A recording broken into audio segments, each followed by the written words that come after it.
Hello hello hello हालू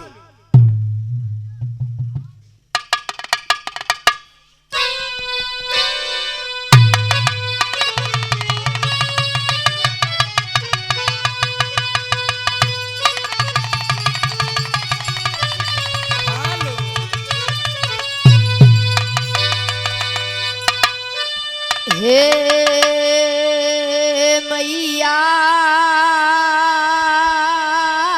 हो हे मैया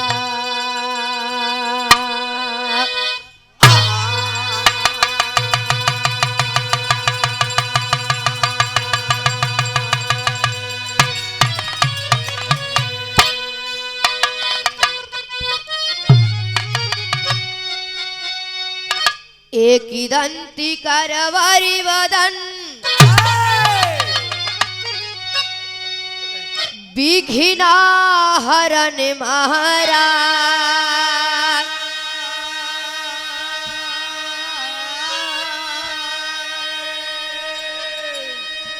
आज सभा भैयन के सामने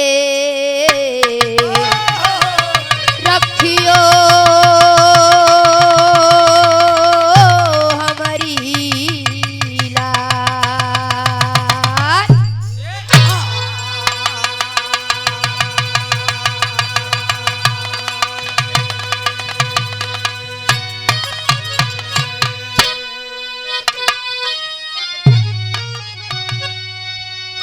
सतगुरु स्वामी दीन बंधु के अब सदा झुकई माँ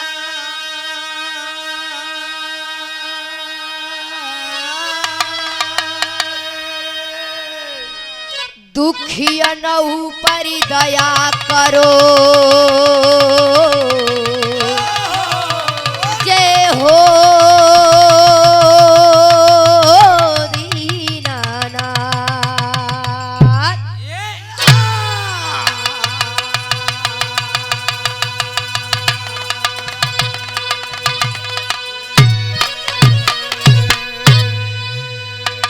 जय जय माता सरस्वती अब जय जय माँ जगता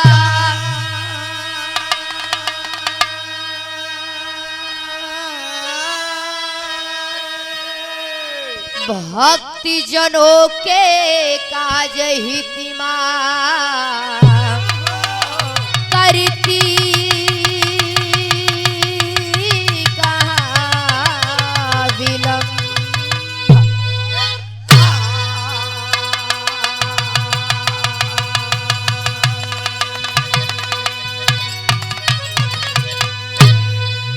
सरस्वती ने स्वर दिया गुरु ने दीना ज्ञान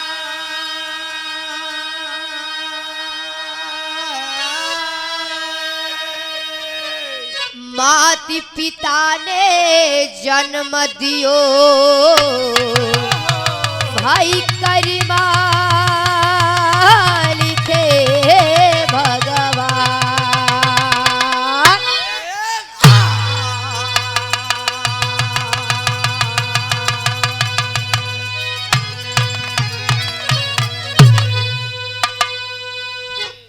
ए बाबू आज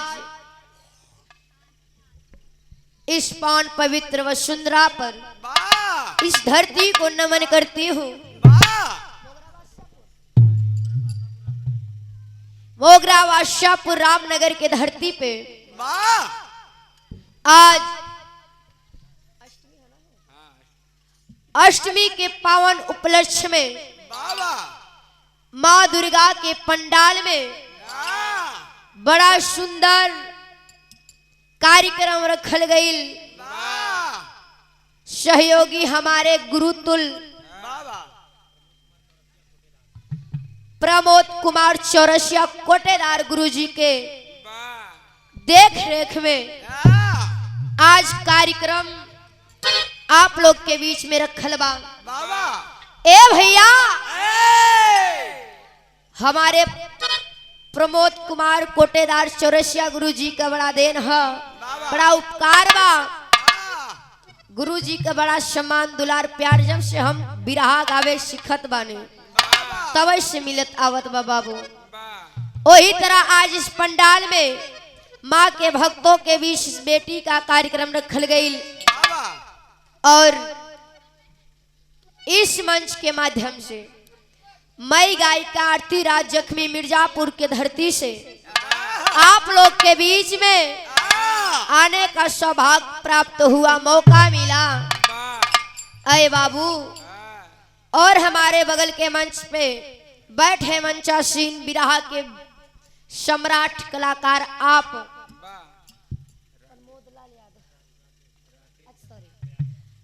राकेश यादव, आप प्रयागराज की धरती से गुरु जी के चरणों में कोट कुनमन व पूरी टीम को अपने पूरी टीम से वंदन अभिनंदन स्वागत करती हूँ बाबू। ए भैया, अगर इस छोटी सी कलाकार से गावे बजावे में माँ के दरबार में कहीं चूक हो जाई तो बिटिया वही समझ के माफ कर दी हा लोगन। लेकिन उधर से बड़ा बढ़िया प्रस्तुति सुनला आई। हम बताइला कि कौनो इंसान हो बाबू, चाहे बड़ा हो चाहे छोटा, हर केहू कोई भी कार्य करे से पहले अपने देवी देवतन के मनावलन।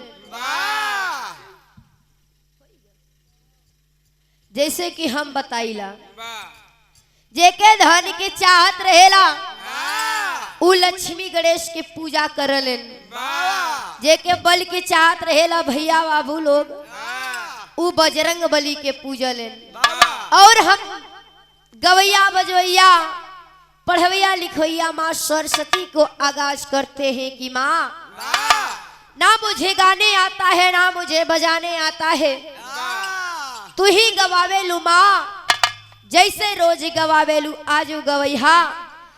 आज इस बिटिया कन्हैया है भैया लोगन के बीच में फसल बा, आग के इस नैया को पार लगई है माँ। लेकिन आइए गीत को लाइन से आप लोगन के देते।